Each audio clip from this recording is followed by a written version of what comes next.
Revolution Radio, where information never sleeps. You called down the thunder, well now you got it. Right, you tell them I'm coming, and hell's coming with me, you hear? Hell's coming with me! Revolution Radio.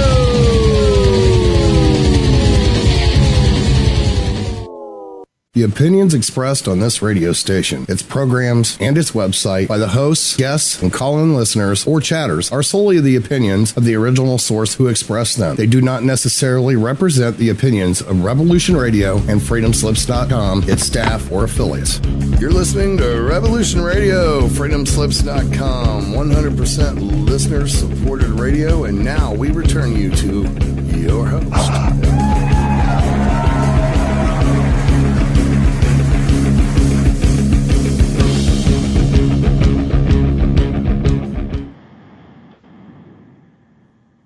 Hi, it's Christine Joanna Hart, here live from London, complete with flu from this horrible place. It's quite dank in London. It's been quite grey, it's been quite rainy, and everybody has this Australian flu that's going around. And I have had it a few times now, so I'm feeling pretty weak, pretty run down. I'm going to try and bring you a show tonight. I'm going to do my best, but I do feel absolutely exhausted. My heating ran out, so it didn't run out. The oil, even though I put in quite a lot of oil in the oil burner, it was siphoned off and stolen, £500 worth of oil. So the heating went, and it's been icy cold, so it's brought the flu back to me because it's hard to get on without heating right now, and especially recovering from flu. So that brought it winging back to me, and I feel really quite delicate tonight. So I'm going to talk about the shootings in Miami. Hopefully my sound is good. And I am going to, excuse me, talk about the victims of the Douglas High mass shooting, the 17 people that were murdered by this lone gunman, and the victims have just been published. I'm going to read them out, yeah? And then I'm going to talk about what's going on at the moment. So the first one we've got here, Jamie Guttenberg, a student at the school, was killed during the rampage.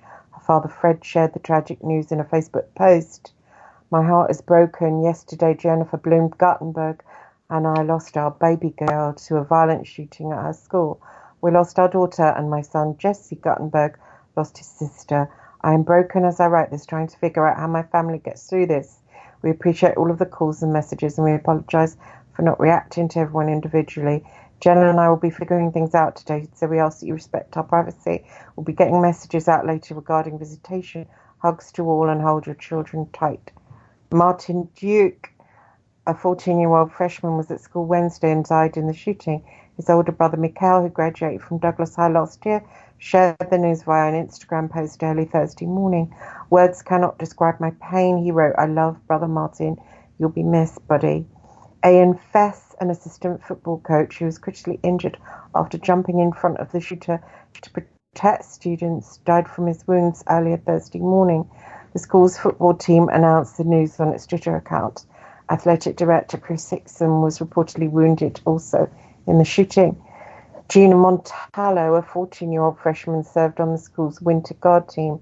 She died late Wednesday night. Friends and family confirmed on social media Montallo had been missing after the shooting, was not answering her phone.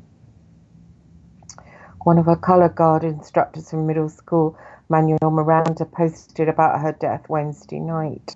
My heart is broken into pieces. I will forever remember you, my sweet angel, Miranda told the Miami Herald. Miranda taught Montallo last year at Westglades Middle School. Nicholas Dwaret, a senior who just received a swimming scholarship, was also killed. Glenn Greenwald, a journalist with The Intercept, shared the news.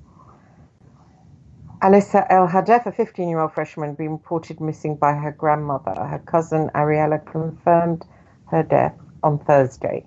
Luke Hoyer was confirmed to have died on the third floor of the school by family members. This has devastated our family. We're all in shock and disbelief. Our hearts are broken. Carmen Trupp, a 2017 National Men's Scholar semi-finalist, was confirmed dead Thursday morning. Meadow Pollock, a senior planned to attend Lynn University, was confirmed dead Thursday. Joaquin Olivier, 17, was born in Venezuela and moved to the US at the age of 3 with his family. He became a US citizen in 2017. Elena Petty, 14, was confirmed dead, according to friends and family. There are no hashtags for a moment like this, only sadness, said Claudette Petty, her aunt. Our hearts are with them and all the families. Cara Loughran was confirmed dead by a peer at her church. R.I.P. Cara, and fly with the angels. You'll be greatly missed and we will always love you. Chris Hickson, the athletic director at high school, was confirmed dead by family. Alex Schachter, a marching band student, was confirmed dead by a former instructor. Scott Bage, 35, was a geography teacher at school who unlocked his classroom to allow panicked students to take shelter inside the shooting. He was struck and killed by a bullet while closing the door behind them. Kelsey Frame, one of the students whose life he saved, told CNN, when he opened the door, he had to relock it so that we could stay safe. We didn't get the chance. What hero there, Scott Bage, age 35, a young man, geography teacher who died because he saved other people. So I'm going to talk about this and the shooter who has been arrested and what he is going through. He was connected to the military in his past. He had applied there and been refused. So he had this connection. And he was, at the time of shooting, under MK Ultra mind control, like most of these shooters. And so before they carry out the murders, there's always these little signs that you're supposed to read and think, oh, well, that happened because, look, he was a nut and there he is posing with his gun and there he is on YouTube saying he's going to shoot up a school. But really, there is no reason for human beings to do this kind of thing. It's a new thing. And these people are under monarch mind control, and it's done at the moment. They want the gun laws revoked, and so this is done. Children are sacrificed to this particular cause, and these people are activated, and there's so many of these people all over the world. I discovered that I had had this monarch stuff put on me in 2016. I had just finished writing and publishing my second book. I'd been a journalist working in Fleet Street, and I had written and published 2 books. One was the Sunday Times bestseller about my life in an orphanage, and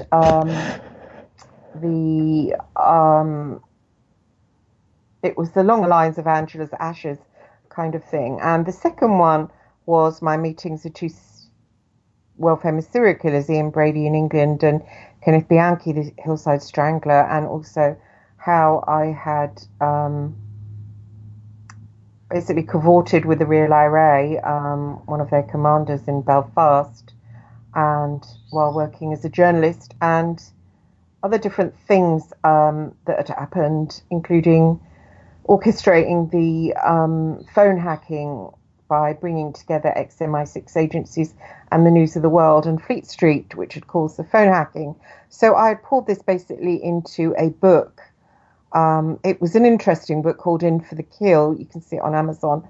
It's published by Mainstream, who are a subsidiary of Transworld. So it was a good publisher. It was a good book. So there it was out there. And when I'd written it, I thought that the end would make some kind of sense, because I'd been through this big adventurous life, and I thought at the end I would at least come to some kind of conclusion about evil, because it felt that I had danced with evil all through my life, and I thought there would be a massive conclusion. And I was quite shocked to come to the end of the book and have no real conclusion, and to feel a little strange when it was out there, a little sense of what was the point in that, really. And it did take me a long time to write, and of course getting close to Kenneth Bianchi was pretty difficult, and going out to meet him,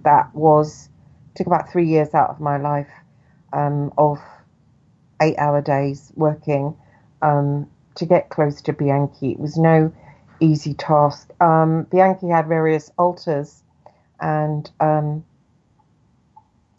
remember finding that interesting, that only one of his alters was the killer, but that had been whitewashed over by various people saying that, of course, that wasn't true. And so I met him and realized that he had many alters, not just two. He had quite a few, and he had a similar one as Ian Brady. And Brady was divided up into altars, and one was the killing altar.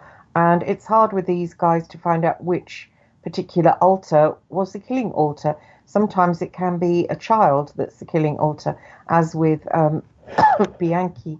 One of his altars was the killing altar, and it was the child, the angry child in the body of a man. And they had similar altars. They had a Nazi doctor carrying out experiments that seemed like Mengele, which I found interesting. So anyway, I'd written this all in this book, In for the Kin. It was out there, and I felt a sense of that I hadn't really done much. I thought I was going to solve the question of evil, but I felt that I hadn't. I did many TV interviews, and I was starting to feel a little bit of a fraud when I was talking about evil, and I could only talk so far about it. I didn't really understand why people had to die, why innocent people had to die, why there were these perpetrators who shot up schools and did big bombs in the middle of Omar. And it did seem linked. All of it did seem very much linked, but I hadn't come up with conclusions, apart from the fact that I had noticed alters in many of these people, including the Real IRA commander who carried out the Omar bomb. I have to be careful talking about that, because I have received messages from the Real IRA. They're not very happy about that, but you know, what's done is done, and I don't believe I am harming them in any way. Right, so moving on, I basically was on Facebook, and I had a friend called Fritz Springmeier. Now, I had always been interested in the grey aliens, because I had had various dreams about them. I'd read Whitley Strieber's book Communion, and I thought, wow, how fascinating. And I'd come across Fritz Springmeier, who'd written about Area 51, and I found him fascinating. And I'd emailed him as a journalist and said, can I interview you? And he said, oh, just join me on Facebook. I don't really know who you are, blah, blah, blah. So I joined him on Facebook, and whilst on Facebook, this woman called Anna, an American woman, basically came across me, started talking to me, and I mentioned something about just having my book out, and she approached me and said, oh, I'm going to read your book. So I said, oh, thank you very much for buying it. Anyway, next thing, it was a couple of months after that where I got a message from her in Messenger, and she said, did you know that you were an MK Ultra victim, Monarch Mind Control, blah, blah, blah. And of course, being English, I didn't believe in such a thing. And I was at a point where I was being trolled on Amazon by a woman I knew in a local group who was basically saying, oh, you know, you've lied about working for MI6 agencies. Oh, you're a spy. Ooh, a spy. And for some reason, I let it hurt me. And I don't know why it hurt me. I think because this woman was an older woman in the group, and I expected her to be rather maternal to me, not attack me, especially when I just published a book. So I was hurt emotionally by this woman called Carol, and because I'd expected friendship from her. And it just really hurt me, probably because my mother, in the same way, had always, if I'd done something, she would say, no, you haven't. And she would like deny my reality. So by this woman saying, oh, no, you didn't, it rather triggered something deep inside me. And it made me really sad. And then she started to say, oh, your ridiculous adventures you've had in your life. And I started to look at it and thought, well, I guess they are ridiculous adventures. And I started to question my identity and who I was.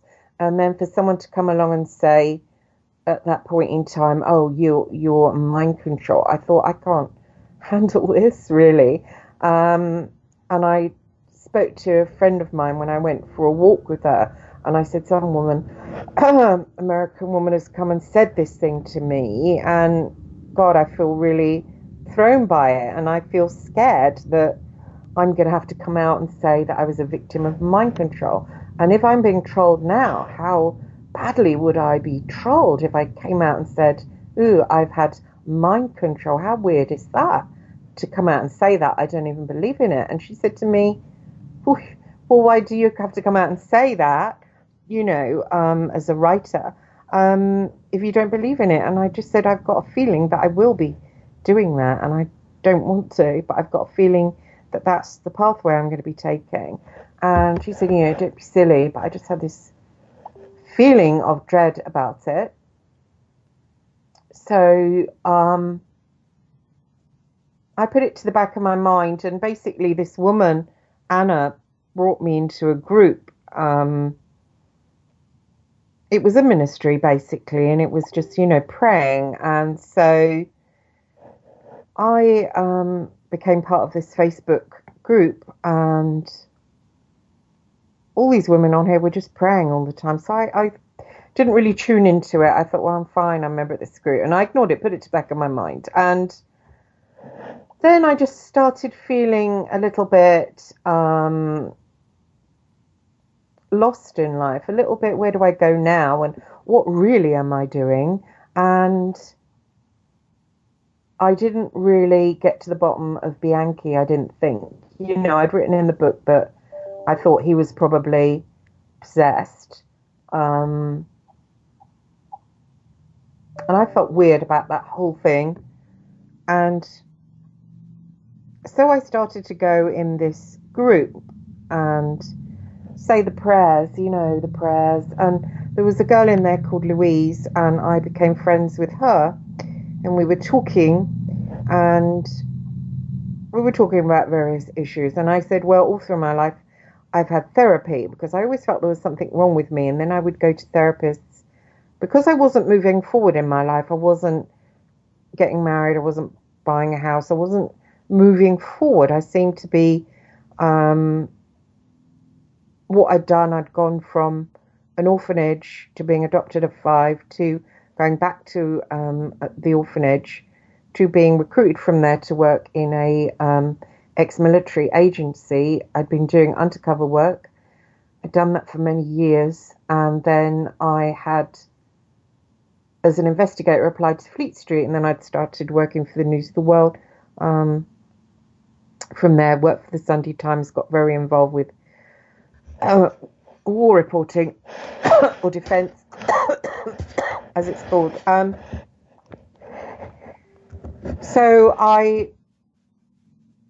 Sorry, it's hard to think when you're sick. So I felt that all my life, I'd been alone, and I'd been very devoted to work, and I seemed to do nothing but work, and wasn't great with people. And I saw, as I was getting older, people doing things, and I wasn't doing them. I didn't seem to have my sexuality either. My sexuality seemed to just be triggered almost by an outside switch when it was involving something to do with work. Like, for instance, the idea of the real IRA just came as some kind of psychic idea into my mind. I found myself reading books about the real IRA. Next thing, I found myself going out there, and I didn't really know why. I was just doing it because the idea came fully formed into my mind. And then I gradually got involved with somebody as a journalist, and then they started introducing me to senior IRA members, and then, of course, the breakaway real IRA, and they were the most dangerous. And then basically I came to target one of them, and then my sexuality seemed to be just ignited. And when it was, I chased this person like a heat-seeking missile, basically. And it had happened before, that kind of thing, with other things, with other targets. And according to this woman, Anna, some girls, when they were used, the boys were used as shooters, serial killers, the girls were used as sexual spies. And I thought, well, if anybody's that one of them, it's me, because it seems like me. And this Fritz Springmeier had written books about them, and I looked at the books, and it said that children in Catholic children's homes were used as guinea pigs for this monarch mind control MK Ultra. And I was horrified when I read that, because I always suspected the crusade of rescue. It always lingered somehow. It always played a part in my life. When I was adopted, I was sexually abused and put back. And we went to parties at the Crusades, twice a year parties. I always thought that was odd, and I always thought they were linked with my sexual abuse, almost like they'd given me to people that sexually abused me deliberately. And I was given to a family that were very close to the Vatican. My aunt was a senior nun, and she acted like a mother to me. I was always at the convent, was taught to meditate, and I always thought there was something about the Crusader Rescue that was really evil, and I was very angry towards them. I rang them up once and wanted to get my records, and I said about being sexually abused, and they said, the receptionist, who wasn't a nun, wasn't linked, said, oh, a lot of people were sexually abused. And I actually had to be held down. I was in an office. I actually freaked out with absolute rage, and I had to be held down at the office. I was just, God, I was so angry. And the things I didn't say to her, which I shouldn't have said, but I was livid. She said it with a laugh. And I always felt that sexual abuse is at the bottom of why I wasn't functioning like a normal person. Anyway, I was talking to this Louise on the Facebook, and I said, I've had so much therapy, just because I don't feel like I'm normal, and I want to be normal. I felt almost like I was a Ferrari that should have been speeding around the track, yet I was operating like a battered old car that went really slowly. But when it involved some kind of mission, it would speed like a Ferrari. And it was almost like I didn't have control over myself.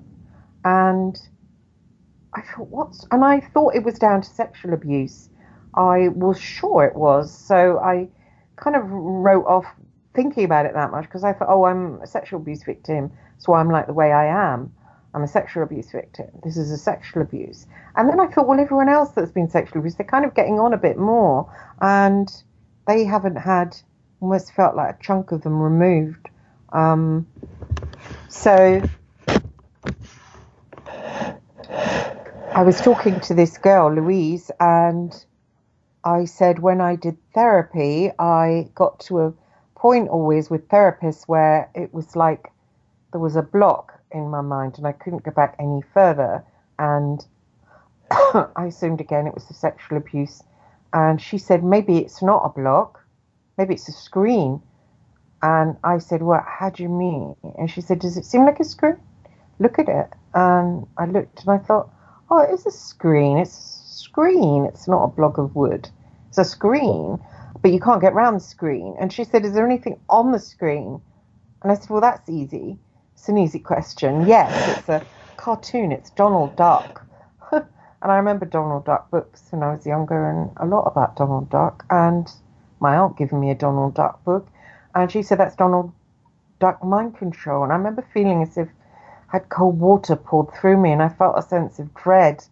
And I kind of made my excuses and came off Facebook. And I thought, shall I Google that? Surely it's not true.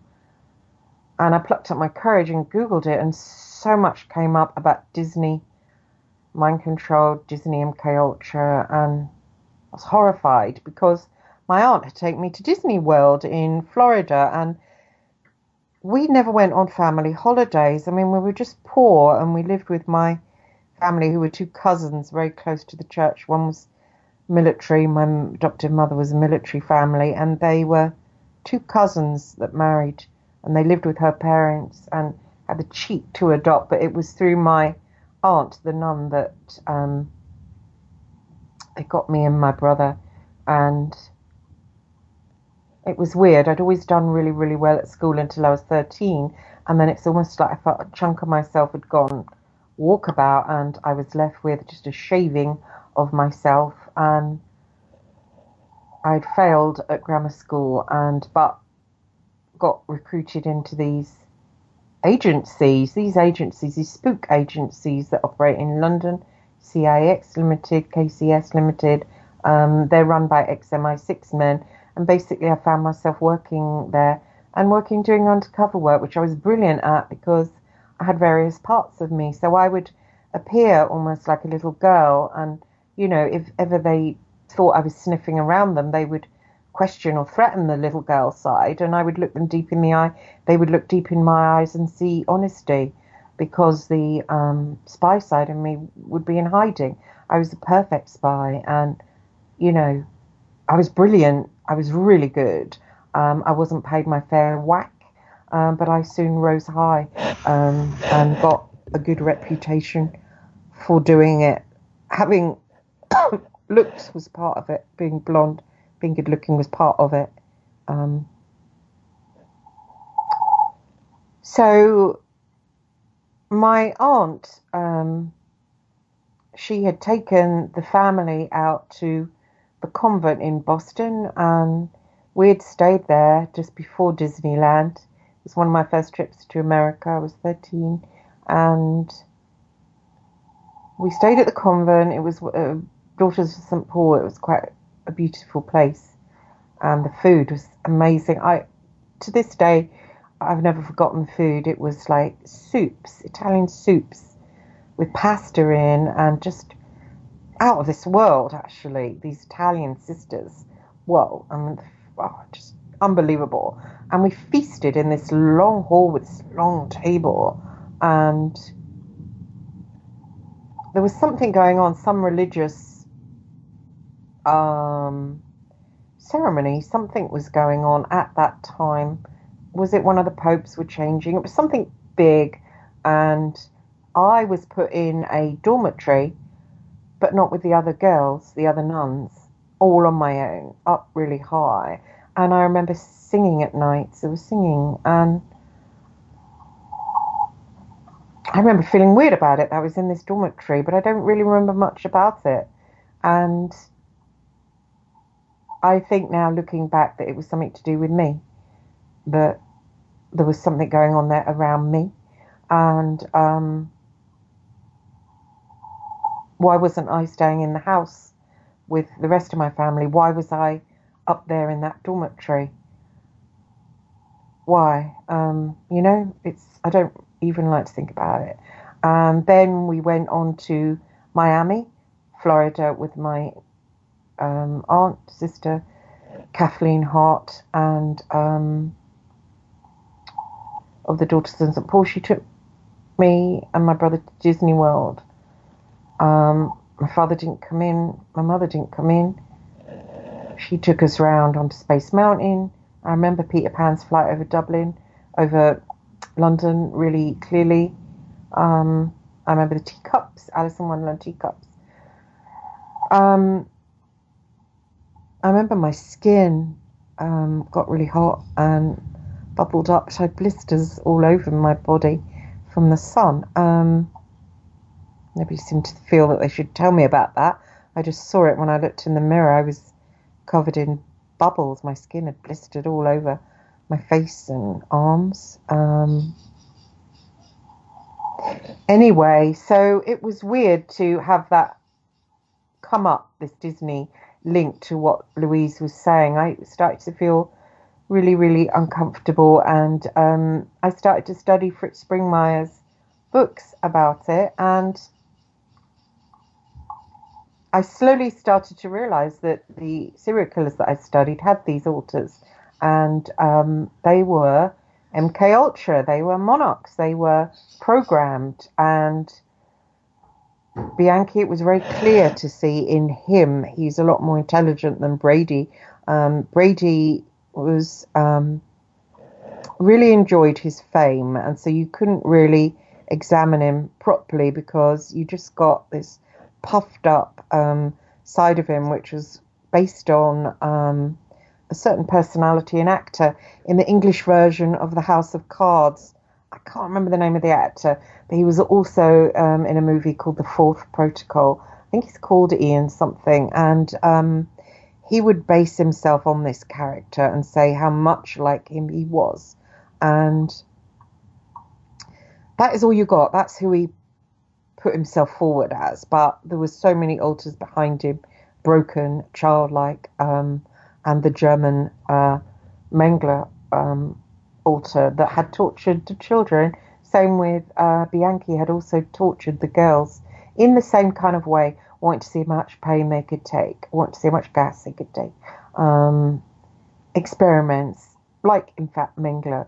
I started to read Fritz Springmeier's book, and then Fritz Springmeier came on my radio show, and he told me that Mengele started this Monarch MK Ultra mind control stuff, and he put himself into the program.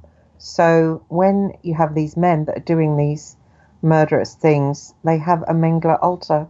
It's so creepy. It's just the worst thing. I tried to get my head round MK Ultra Monarch mind control. I came across Douglas Dietrich, who was his idea that I have this radio show, and I became friends with him for a while, and he was quite informative, where he told me that a lot of this was done from the astral, off-world control. At the time I thought, what? And, you know, obviously I didn't believe it. I just thought he was wacky.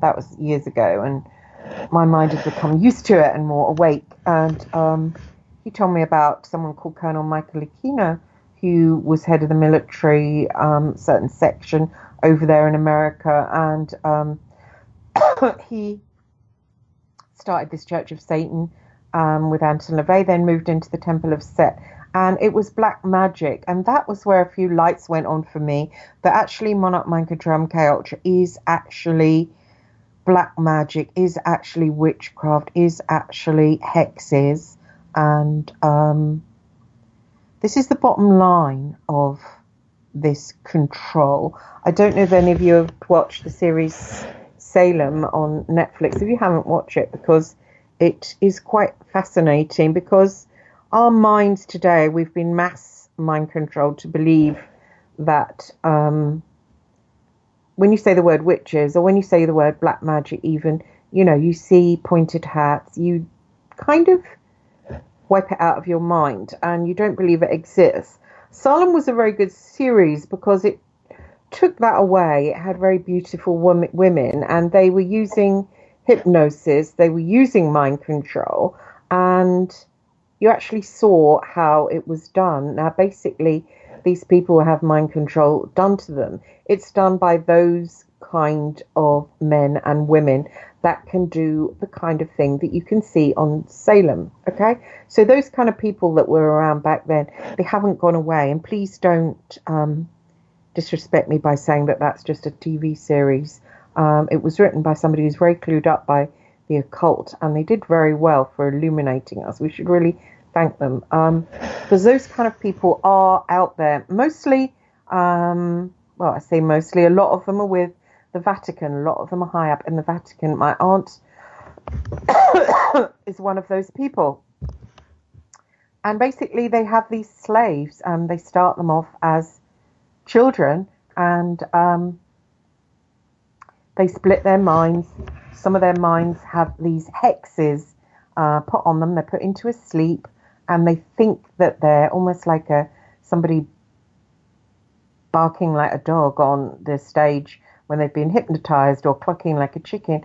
You know, that part of them thinks they're a chicken, and it can be snapped into doing whatever the controller wants.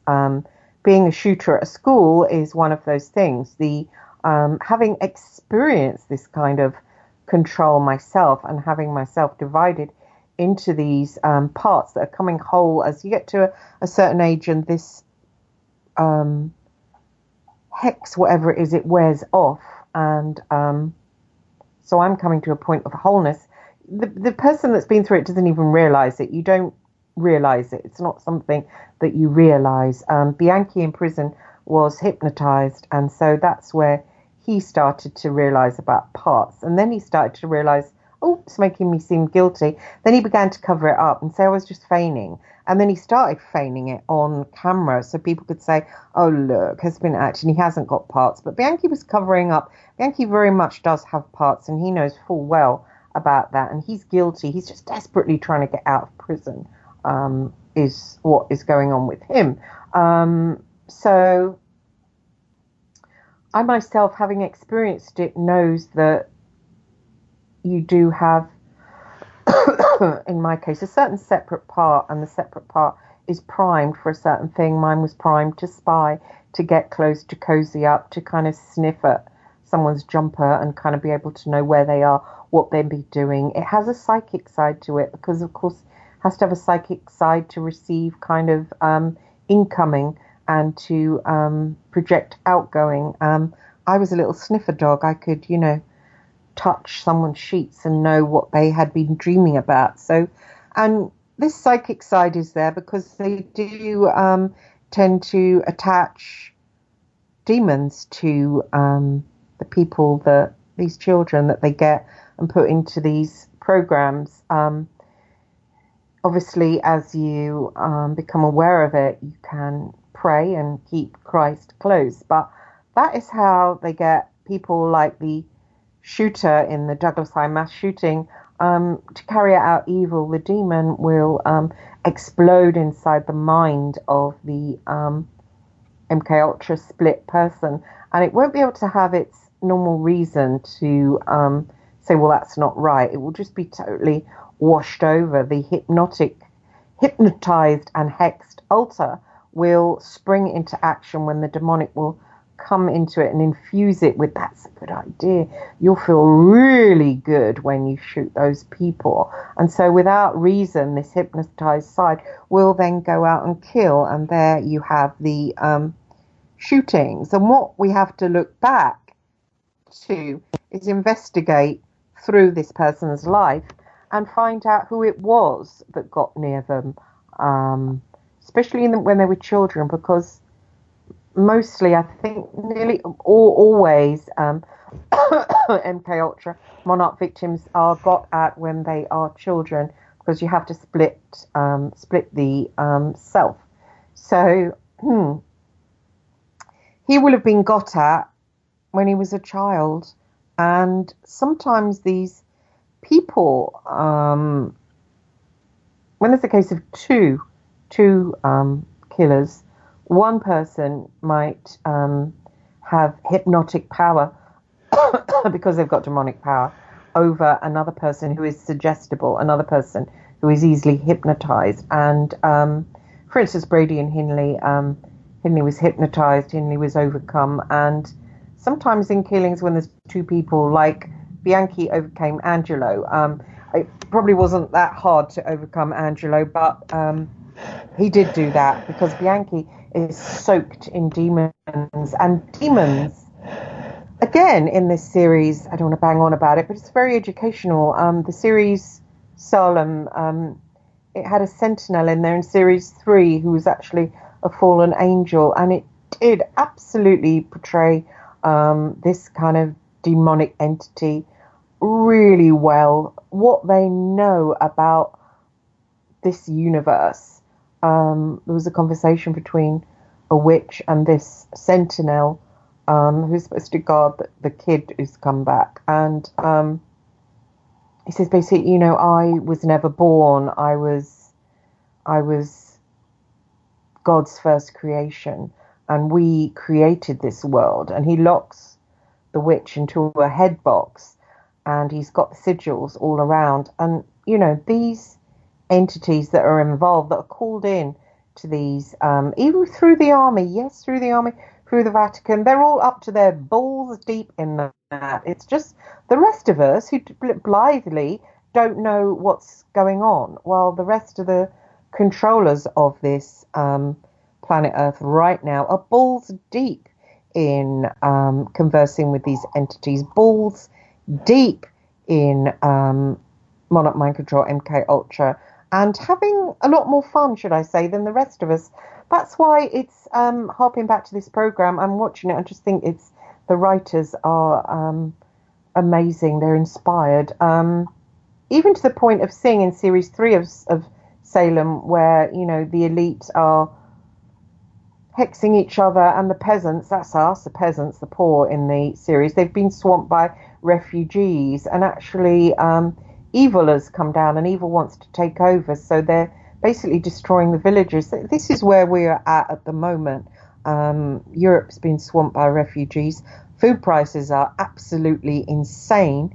£30 will buy you a carrier bag with bread and maybe a few sausages and bits and bobs. £30. Food is absolutely, you can't get rentals. They're really high. There's when you go to rent somewhere, sadly I'm renting, there's 10 people queued up to get somewhere. It is a mess. Life is not fun, and it's chaos because these elite have been dancing with the devil, calling down these beings that they're far more powerful than us, and sucking off their power basically, and getting power, and getting the power to hex others, the witchcraft. I don't like using that word because immediately your mind will shut down and think, oh please, come on. Think of another word, extra power, and they are controlling us in a mass way, and they're using these little slaves. So when you see shooters like this, don't think, oh, there's that guy, oh, he's gone mad, oh, he's a shooter, oh, there's a serial killer, they just killed like every 6 months, and oh, that's what people are like. People know they're not like that, okay? That is done because of a purpose, and you can look back in their lives and come to a point. Mostly you see there was 2 guys that did a shooting. One of them was linked with the military. Always you look back, the Vegas shooting, he was working as a freelance spy, working for, is it Lockheed? Always you look back. Sometimes you have to look back to someone's childhood to see somebody at work there. Please do watch that TV series, Salem. It's what's going on right now. And us, we're the peasants. You see the people in the street covered in mud, and that's us. We're the ones on the bottom of the barrel. Look at what the others are doing. It's not change. It's not a TV series. That's an education. And sometimes they have these TV series almost out there to kind of laugh at us, to say, are we showing them what's going on? If their little stupid peasant minds can't pick up on it, bad luck to them. So that was what was done to me. My life was totally taken. Things that I'd done in my life weren't to my agenda, were very powerful things, such as I brought in phone hacking to the News of the World, to Fleet Street, crushed that newspaper. Now there's no such things as investigations on Fleet Street. It doesn't exist. They're terrified. Even I had a story about a certain chocolate company. Now, I don't know if it was Nestle's or Cadbury. It was one of them, people. They had salmonella on their factory line, and they didn't tell the public. Yeah. So I got a tip about this. I rang somebody high up. This is called blagging. And I'm very good at creative blagging. It's what I did on Fleet Street to find out stories. I went to someone senior there at either Cadbury's or Nestle's, one or the other. And I said to them, oh, hello, it's your science department, it's your lab. It's about the recent outbreak of salmonella reported on, oh, refresh my memory. Oh, you mean the one on bloody blah. Yes. So we're analysing that at the moment. Oh, right, what have you come up with? Blah. Now, refresh my memory. Which area was it actually on the conveyor belts? Oh, yes, it was all over. Yes, it was, and I was taping this call. And basically, they were wretched with salmonella, yeah? And I went to Dave Dillon. I'm sorry about this, Dave Dillon, but I went to Dave Dillon and I said, David, I have this story, and really, David, who's the editor of the Mail on Sunday, and you can sue me because this is a true story, and I taped your call when you rang me and said I have to email you and say I haven't offered you this story. You were so absolutely terrified of blagging. This is how they are, the editors in Fleet Street. So terrified of blagging. They would see children die. Because you can die of salmonella, can't you, David? They're so scared of it that they refuse stories that are got out by blagging. Yeah, so this is what phone hacking did. So please, people, don't ever say, oh, just the phone hacking, and oh, that was about a few celebrities, and who cares about that, really? No, please, it's a very, very, very important event, okay? I met with David Icke and talked about this because he'd written about in his book that the phone hacking was a setup. And he was bang on because I'm the one who set it up. And since I was told I was a victim of this MK Ultra monarch, what I did, I became lovers with Greg Miskew, who's the news editor to the News of the World. I didn't want to become lovers with him. He was ugly, he was old, he was obnoxious. But I became lovers with him. I became close. I gained his trust.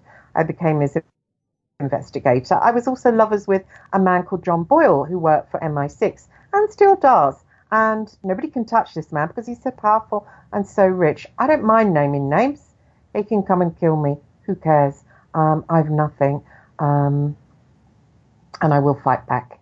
And I do have things that I put in place, given to friends, documents. So they'll all come out if anything does happen to me. So, and he was my other lover. And I brought these two men together that I didn't want to sleep with. But I brought these two men together, and Boyle gave phone hacking to Greg Miskew on the News of the World. Okay, Greg Miskew then went and hijacked his little office boy, Glenn Mulcair, who was doing the work. But it was Boyle brought it in, and it was me brought it in. And after phone hacking, every editor, including David Dillon of Mail on Sunday, was terrified of blagging. Now listen to me. You cannot get stories. You can't do exposés without blagging. How was I going to find out that either Cadbury's or Nestle? I apologise to the one that it wasn't, but it was one of those two now. I just can't remember. And how does that get out? How does dirty stories like that ever get into the press? You have to blag.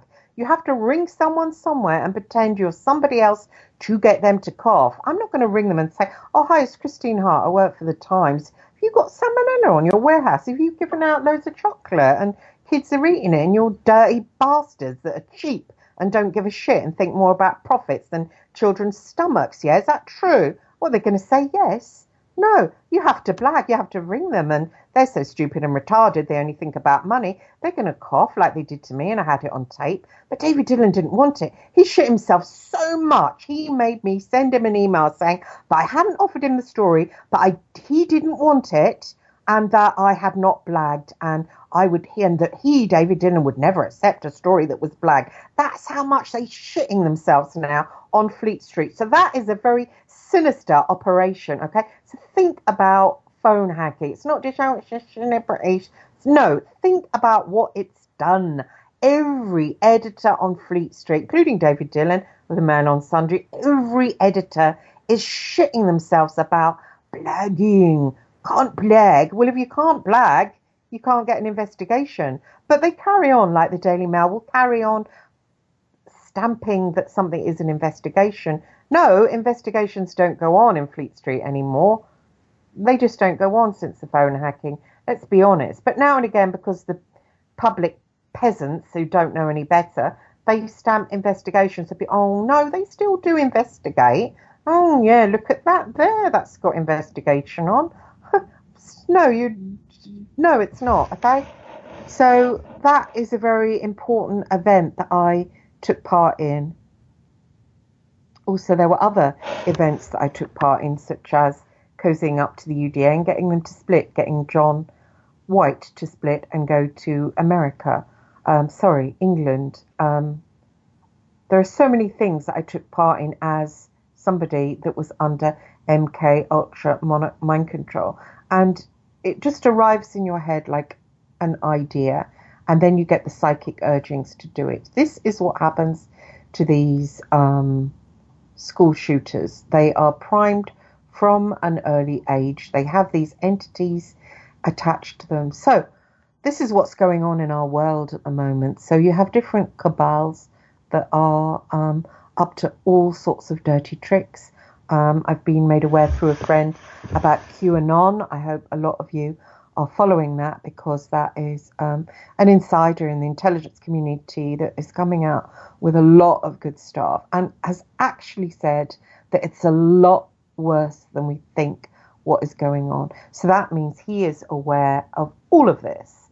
And basically the public are absolutely not aware of absolutely anything that's going on. We take everything at face value, including these shooters. And what an ugly thing, if you think about it, that these people that are running this planet don't absolutely care about all these people: Jamie Guttenberg, Martin Duke, Aaron Feiss, Gina Montalto, Nicholas Dwaret, Alyssa Al-Hadaf, Luke Hoyer, Carmen Trapp, Meadow Pollack, Jocan Olivia, Elena Petty, Cara Loughran, Chris Hickson, Alex Shater, Scott Page. They don't give flying one. Absolutely not. Again, please do watch that series, because it will awaken something in you. Our minds are all asleep. They've been made asleep by mass programming through television, actually, through this and through that, through everything, through the Vatican. We don't understand anything about the world we live in. Please do go and watch that Netflix, Salem. Watch it. It will jig something in your mind. Do remember that the people being murdered left, right and centre, the mass graves, the people living in the shits, dumps, who aren't aware of what the elite are doing around them. Do remember that that's you. You, and I don't care how much money you've got, how big a house you are no doubt one of those people who don't know anything, okay? That really get wiped out, and the elites don't care. Why do they care about you? You are not connected to anything higher. You are not aware of anything higher. They see you as little more than an animal. They absolutely do not care, and they do not care that people are in pain. They miss their children. They don't care. So this is what's going on at the moment. It's a very dark place, actually. It's a really dark place. There's a war going on. It's a spiritual battle. If you've been hit by evil, if you've lost somebody, really, my advice at the moment is to keep Christ close, is to connect to God, is to connect to your heart, is to know that your relatives aren't dead. They are just moved up to a different level. You will see them again. They are there. You haven't lost them.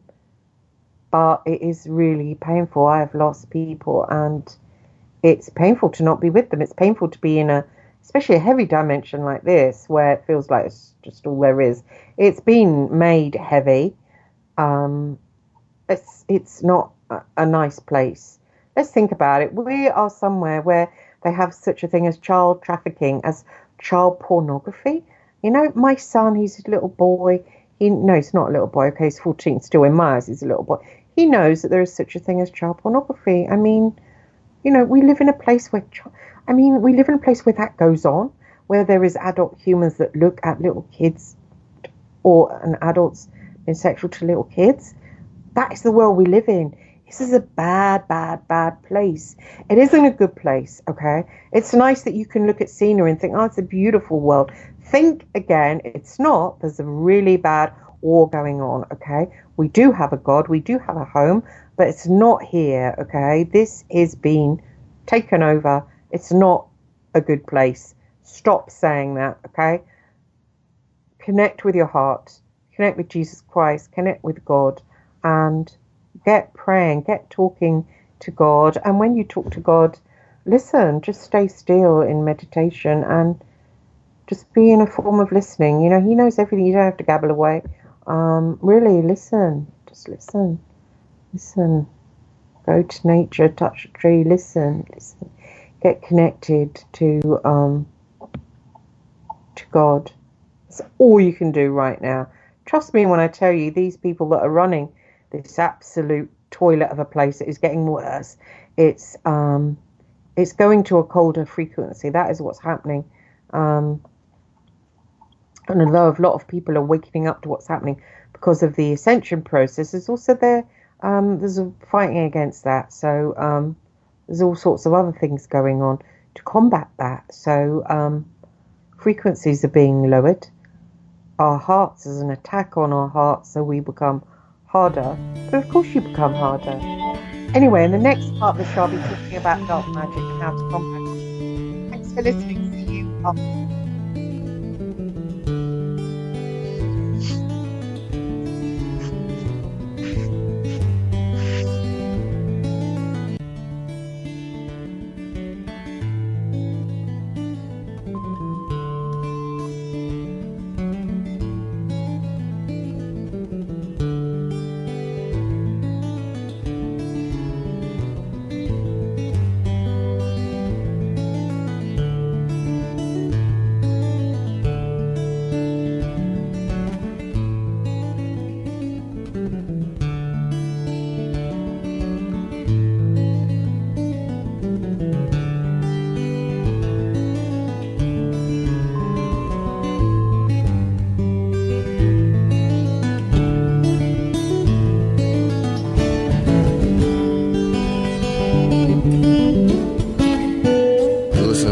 Radio at freedomslips.com, and we'll be right back after this message.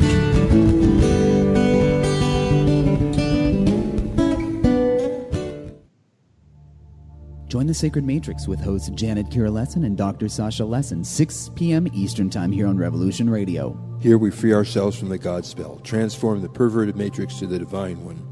We become conscious and we embrace universal, unlimited love. We feature colorful guests and topics such as extraterrestrials, ghosts, interdimensionals, and aliens. We examine evidence, anomalies, archaeological ruins, and anthropology.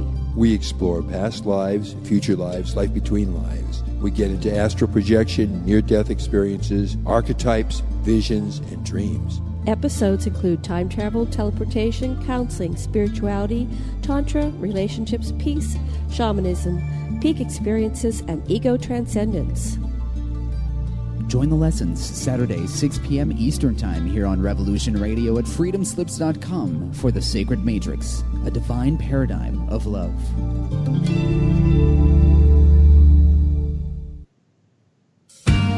Looking for a nightcap to fill your listening needs? Come join us on Spaced Out Radio with me, Dave Scott, right here on Revolution Radio. Monday through Friday for 3 hours a night, starting at 9 p.m. Pacific, midnight Eastern, we will take you down the supernatural path. From ET contact to the paranormal and all of the spiritual, cryptid, and conspiracy stories in between. You can find us right here on Revolution Radio, at spacedoutradio.com, on Twitter at Spaced Out Radio, and on Facebook at Spaced Out Radio Show. Spaced Out Radio. It's a night of talk and interaction. Are you experienced?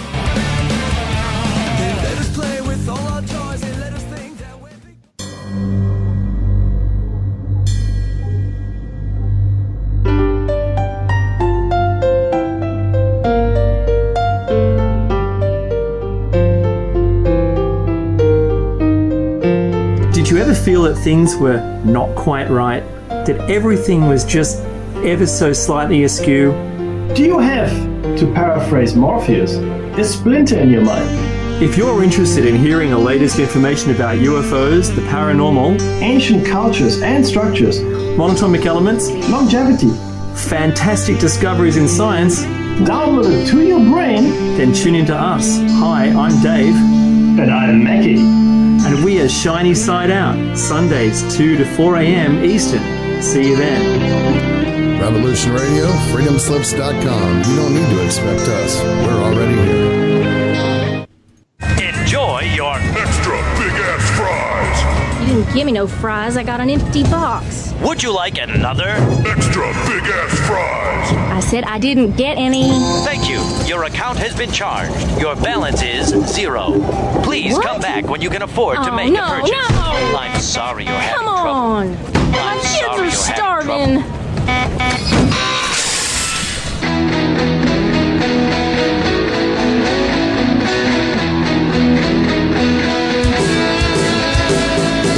Thank you for tuning in to Revolution Radio.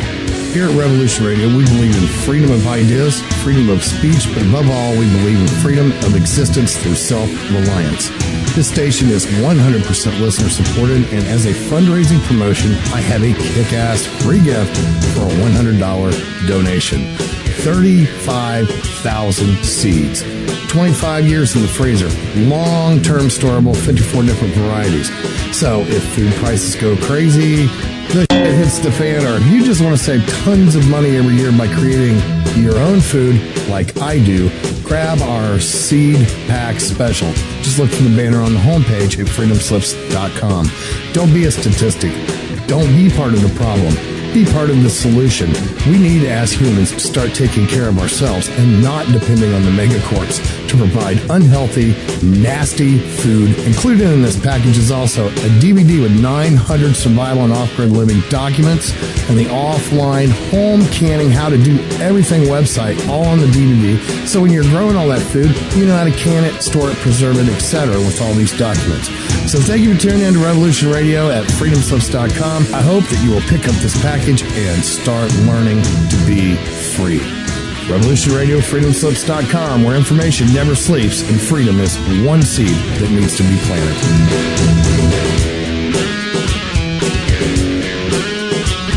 What we do in life,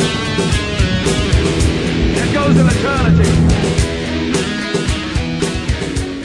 The opinions expressed on this radio station, its programs, and its website by the hosts, guests, and call-in listeners or chatters are solely the opinions of the original source who expressed them. They do not necessarily represent the opinions of Revolution Radio and freedomslips.com, its staff, or affiliates.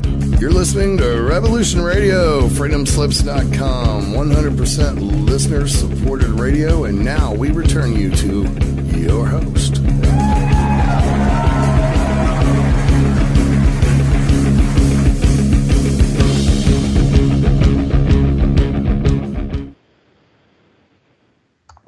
Hi, it's Christine Joanna Hart, back Christine Joanna Hart show. Oh, sorry. Yeah, sorry. Sorry. I wonder what was going on. I could hear something, and that was me. Okay, right. I was doing the show about the Miami school shooting and the shooting in South Florida high school.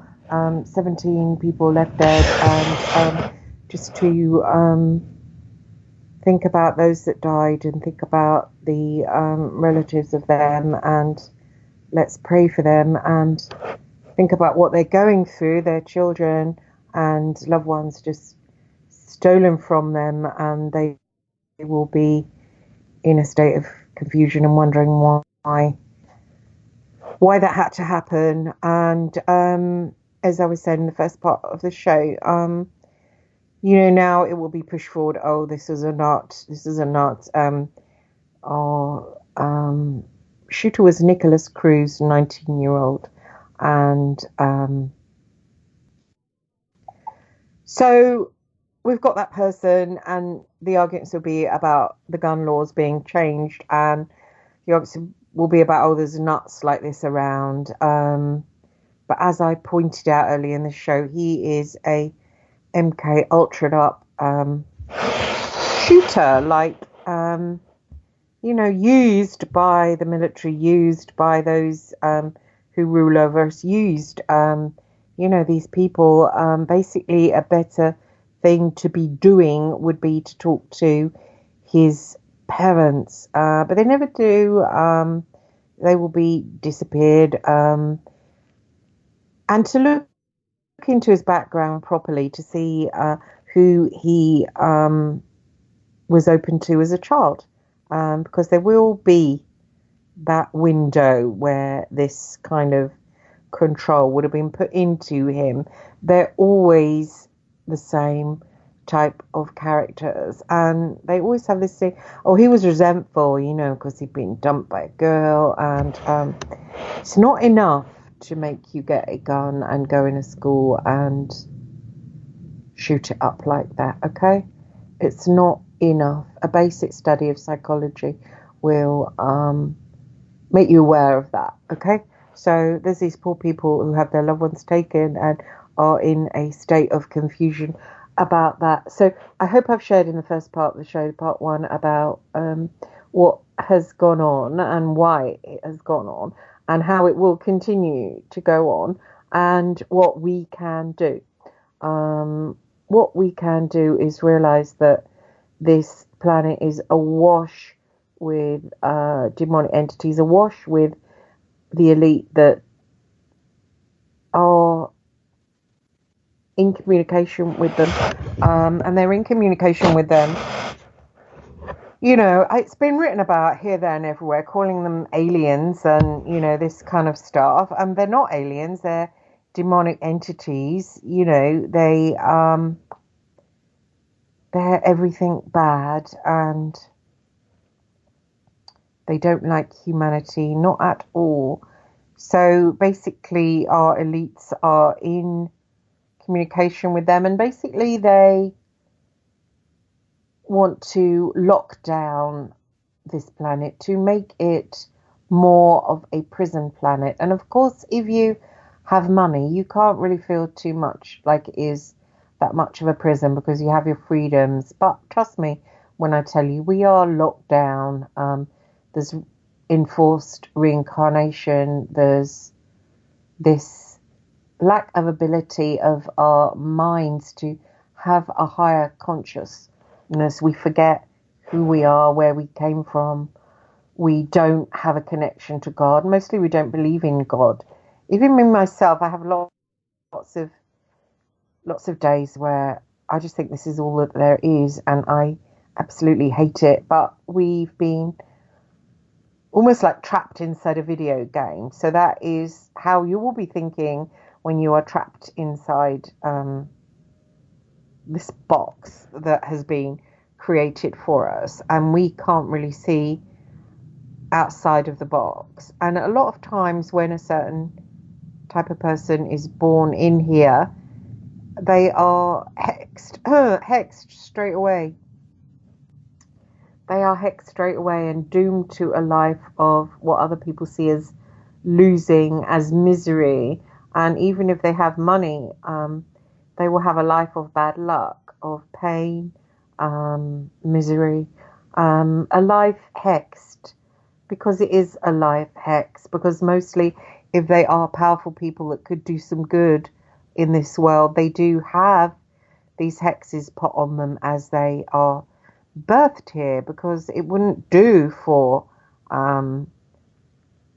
bright lights to come through that could do some good here, that would enlighten people to what is going on. So although some can obviously slip through the cracks, and obviously in a war you don't just get darkness, you do get the light that is fighting, still mostly when these people come through, that they are immediately hexed. If you have had a life of pain, if you have had a life of poverty, if you have had a life that you think you've had more than your fair share of bad luck, you have to look at whether you are hexed, whether you have had negative cords, negative attachments put on you. A really, really good way of getting rid of attachments and hexes that could have been put on you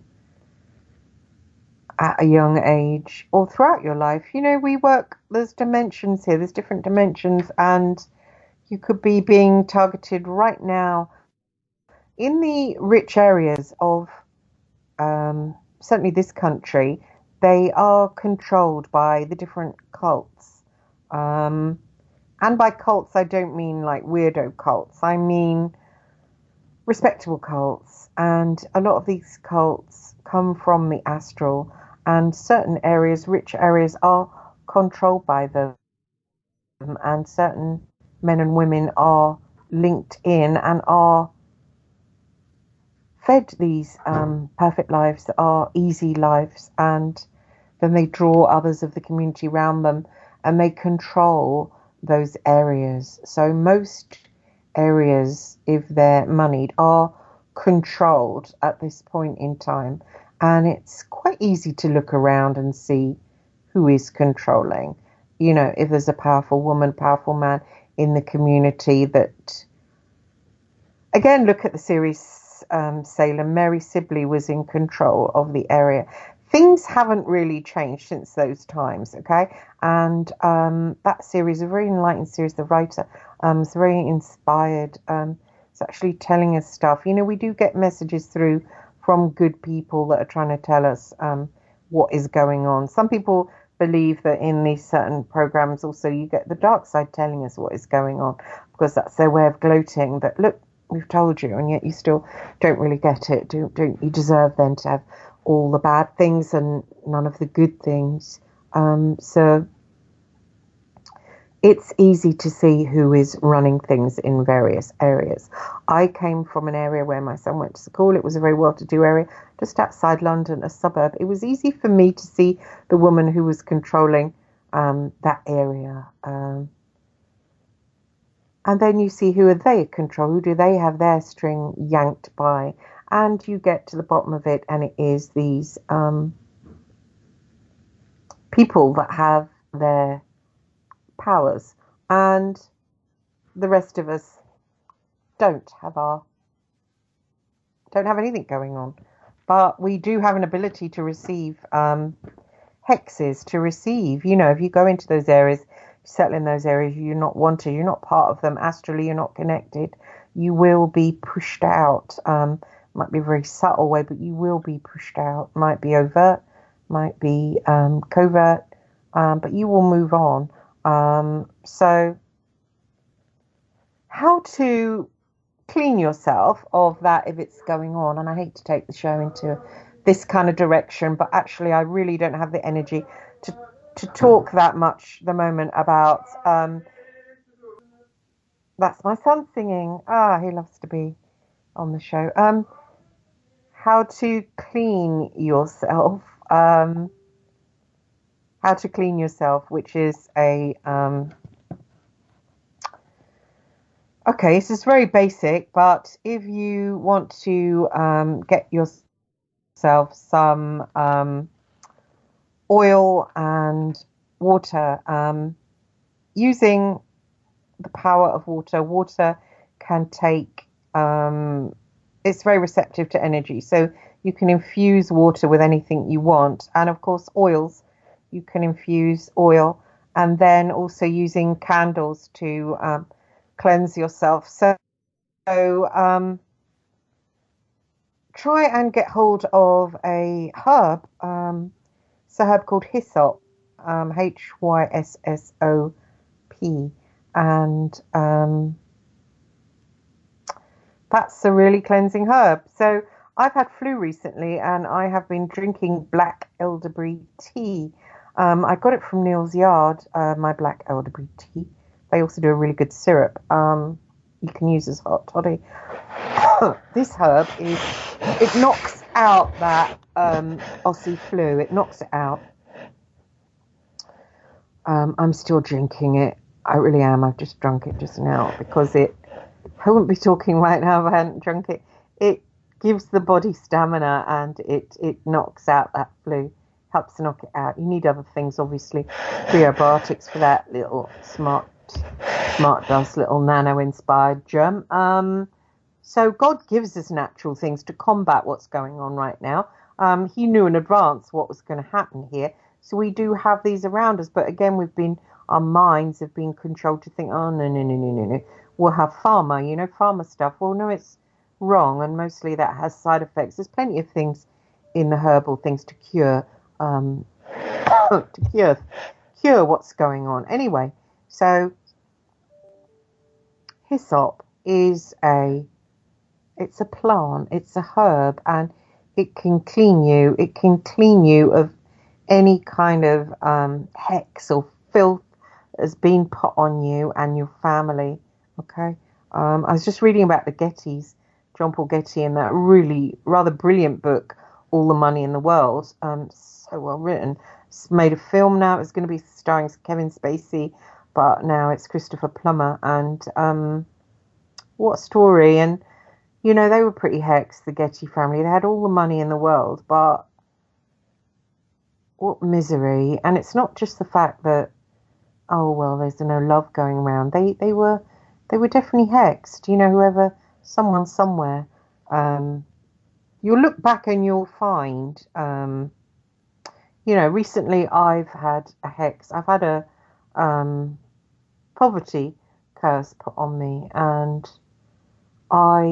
when I was investigating into mind control, I made contact with Colonel Michael Aquino, and he came for me astrally. He came for me in a terrifying way, and it was awful. This is why these people like Miles Johnson and the basis thing, it doesn't work, okay? Because what you do, you get people to come forward and, oh, this person's going to come forward and say what happened to them and how they believe they were MK Ultra victims. So he tapes them, and then you get other people come forward that are actually carrying demons. They're carrying demons, and they attack the ones that are saying, oh, I was hexed, but I'm all right now. I'm waking up from it. Well, Miles Johnson will bring them out into the light, and then the others will sort of go for them, like Hive attacking them. It's ridiculous. If this has happened to you, you don't need to come forward, and you just stay quiet, okay? But follow things. That is the best thing you can do. You don't need to come out and say anything to Kerry Cassidy or Miles Johnson. You don't need to do that. Don't do that. Look at Max Spears. He's dead. Look at James Casbolt. He's in prison. So think on that and don't do it. Okay. So anyway, after Anna had told me about Michael Aquino, I had emailed him, and gosh, I spoke to a friend at the time who said, don't speak to someone like that. And I'm like, why? And they said they know about the occult, they're black magician. And I'm like, oh, really? Tell it to the hand, you know. And I thought, no, I'm not this person who's been in the American military. And then he started up the Church of Satan, and he was doing mind control in the military. They were releasing this music to the gooks and the am I allowed to say that? Sorry, it's probably racist. It's what they called them back then, the Vietnamese. My apology. And demonic music and all this mind control. And I thought, it's fascinating as a journalist. Of course I wanted to speak to him. Couldn't wait, actually. I got his email address, which was on. I emailed, I want to speak to you, I want to interview you. And it was ignored. And one night, I was just about to go to sleep, and a giant rabbit appeared in my mind's eye. And I remember thinking, oh, I must have seen a rabbit during the day, and like stuck in my head. I sort of shook my head. I thought, oh, it's filthy. Rabbits are okay, but, you know, I don't really want one in my head, in my mind's eye, you know, when I'm going to sleep. I just don't want that. And it came back again, and I saw it so close up, its little pink eyes, its nose, and its like whiskers, and I thought, it's making me feel a bit sick. And went to the bathroom, splashed my face with cold water, came back, laid down, and there it was again. And this girl in the group, Louise, had been telling me to write in notebooks about these different parts of myself. And one part, I called her ice, because it seemed like it was a part of me that was just covered cold, in a cold frequency, and covered almost like with a sheen of ice. And that part of me was laid on the bed. And when this rabbit, it shot off, that part of me just shot after it, and it went travelling horizontally over land, astrally obviously, for a long, long time, really, really fast. And then the rabbit went down, and I went down, and it was like a hole. And I went down, and then bang, landed on the end. totally conscious that my body was lying on the bed, but my consciousness was down this rabbit hole with this, what had now turned into Colonel Michael Aquino, and was looking straight at me. And he said, "What do you want?" And I'm like, "Oh, shit, I've emailed him. This is his response." So I'm like, "Oh, excuse me, I wanted to interview you about monarch mind control." And he took me down a corridor out to this dark night, and I was looking, and he showed me a shape within a shape and said, "If you climb in there, you can go into anybody's mind throughout history that you want, anyone." And I said, "No, that's not right. What about Jesus Christ?" And as soon as I said that, my consciousness went back into my body, and I sent him another email, and I said to this friend of mine what had happened, and he went, that's your interview then from him." And I'm like, wow. I mean, it was quite something, really. It was really strong. And I thought, wow. And he said, "Don't go near him again." And I, of course, curious, a bit like Dr. Wainwright in that Salem series that I was talking about earlier. So I'm like, oh, wow. And I emailed him again. And I told him what happened. And I expected him to come back and say, "Oh, yeah, you're mad. No, I'm sorry. It's nothing to do with me." And so he came back, put a link to that Jefferson White Rabbit song, Jefferson Starship White Rabbit song. And he said, "Oh, I've got to change the lyrics to include us in there." And that was all. And then for a whole week, he came to me, pulled me out of my body, took me somewhere with a group of people, undressed me, tasered me. "Who are you? What are you doing? Who are you? What are you doing?" I basically didn't get any sleep for a week. My consciousness stayed awake, if you know what I mean. I put my head down to go to sleep, but as soon as I closed my eyes, I would be whoosh, right out of my body, yanked out, and I would be with Aquino and his friend's wife, whatever. And this went on and on and on. And I was absolutely terrified. I was absolutely out of my depth. I thought, what have I done? Basically, Aquino is a black magician. He can do that. He can do that to anyone. And he's not unique in being like that, okay? He is not unique. In fact, he's lower down on the strata. And it was an awful experience. And I had to get help from somebody to control it. And still now, even not, it wasn't anything like that week. I literally didn't sleep for a week because my consciousness was hijacked. It was almost like someone else had the remote control to me, and my consciousness was hijacked, and I just went there. So I was just like a piece of fluff that he could do anything with, really. So this is the power of some individuals, okay? But I'm guessing you're listening to my show. It's not the power that you have, but this power is out there. I caught Aquino going through my purse in the astral. He tried to find where I kept my purse. He was going through to find my debit card. I said, "What are you doing with that?" He said, "Poverty curse on you." And since then, nothing I have tried has worked out. I have had that curse on me. Yeah, it's not great. So this is who we are right now. We are like maddened rats who we don't know what's going on. We haven't got any power. If somebody with even a little bit of power wants to slap the shit out of you to affect your life absolutely, totally, and give you the most worst bad luck you've ever had, even cancer, they can do that, okay?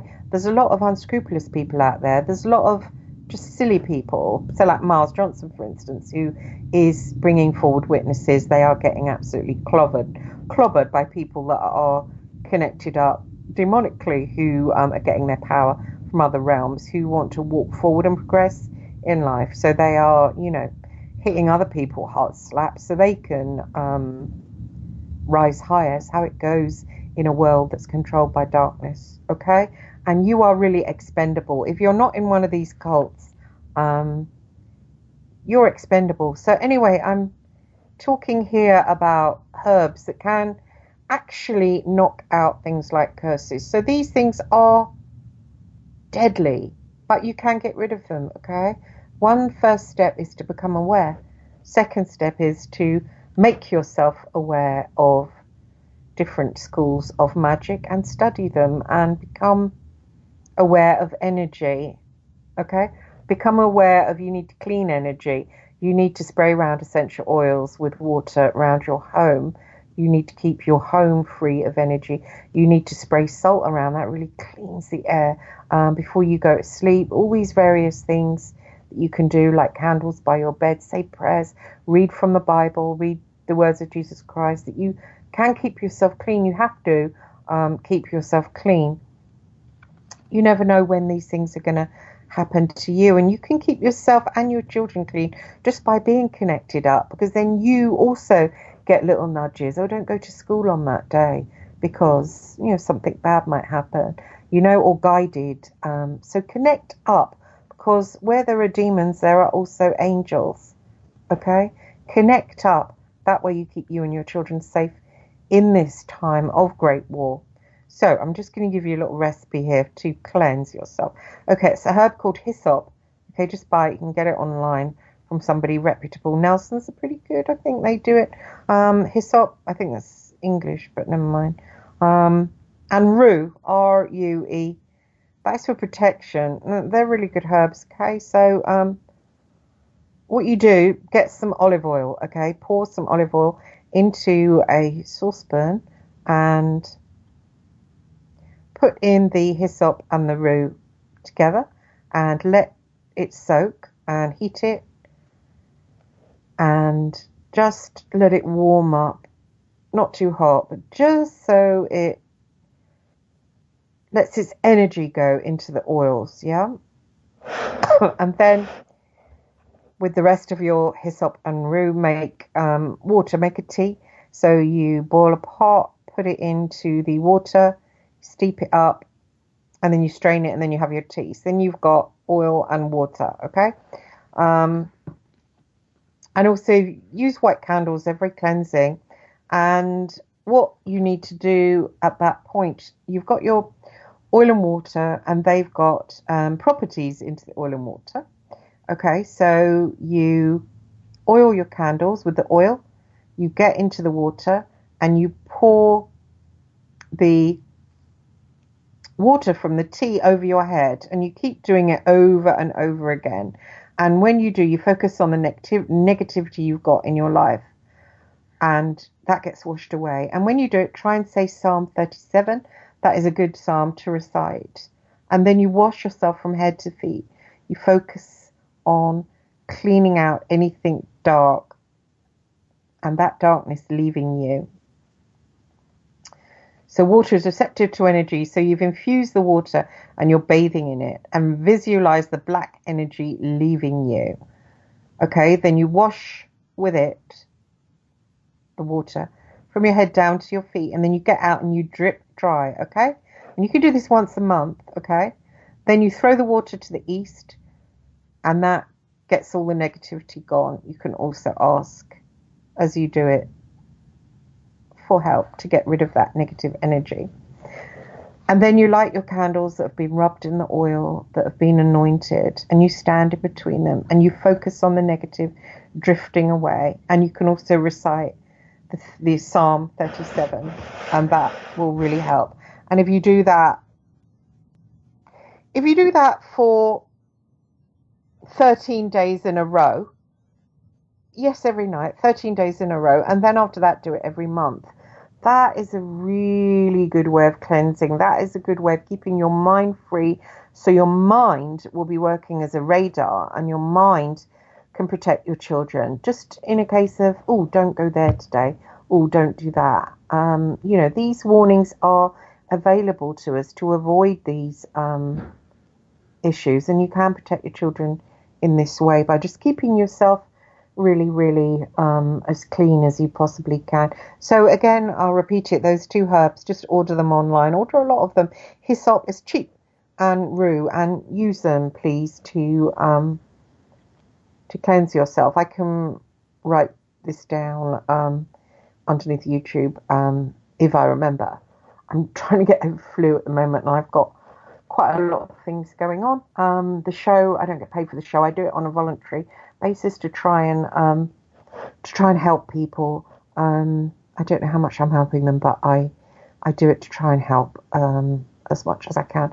But at the moment I'm struggling. I have to get out of where I am. I have to move somewhere else, and also with income, since I've got out of the spy industry, I haven't been able to find work because of the phone hacking. I'm not hired as a journalist because of I used blagging in the past, and I mentioned that earlier.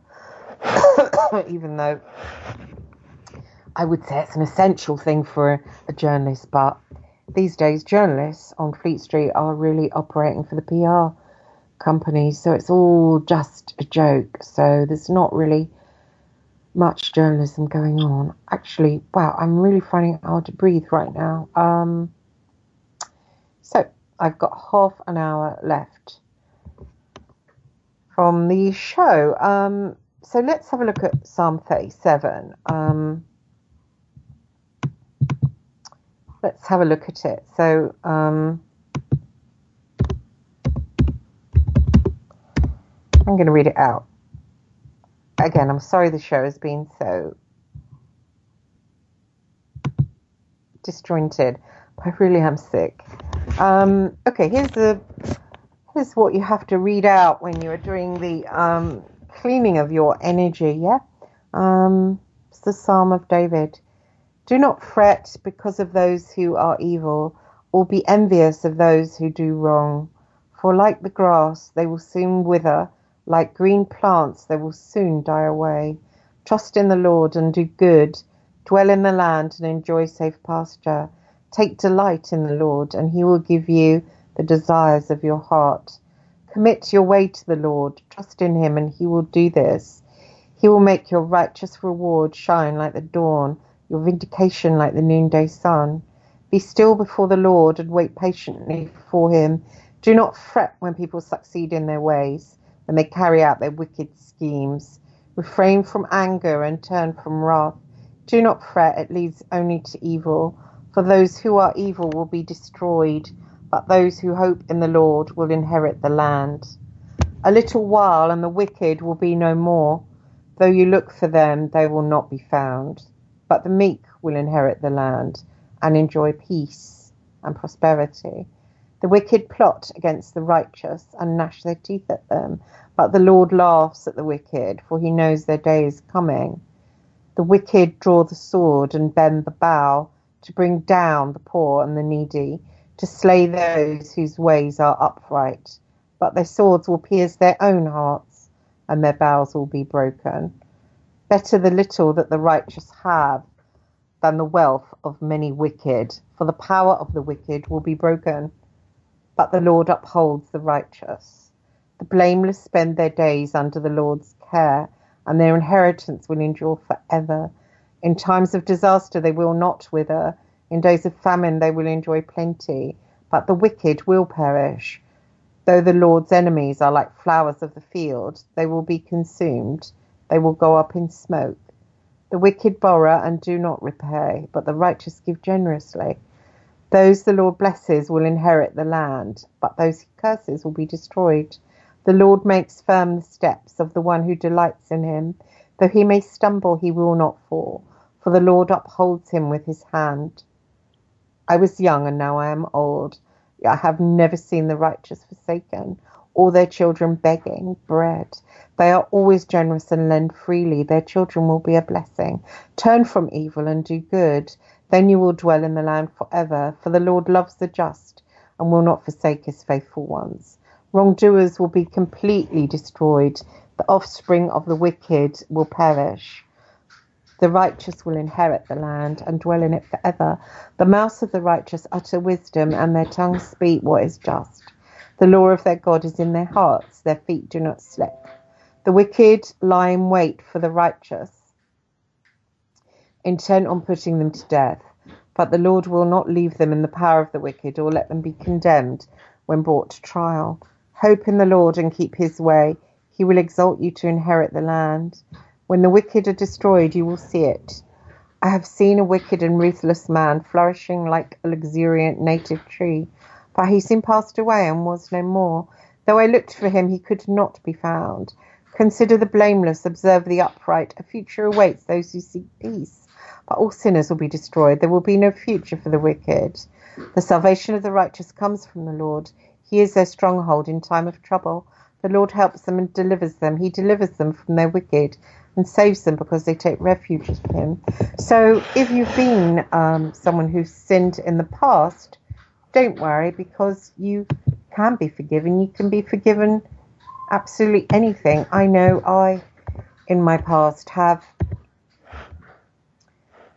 I've done bad things. I've worked for tabloid newspapers, and I've tried not to do bad things because I was a victim of them. But I suppose now and again I must have done. So you have to apologise for that, I would like to read something for those that have died and their relatives in that shooting. I know what I want to read. Okay, I just got to find it. Oh. Well, it's not there. Sorry about this. Please do try and donate to Revolution Radio, because it does,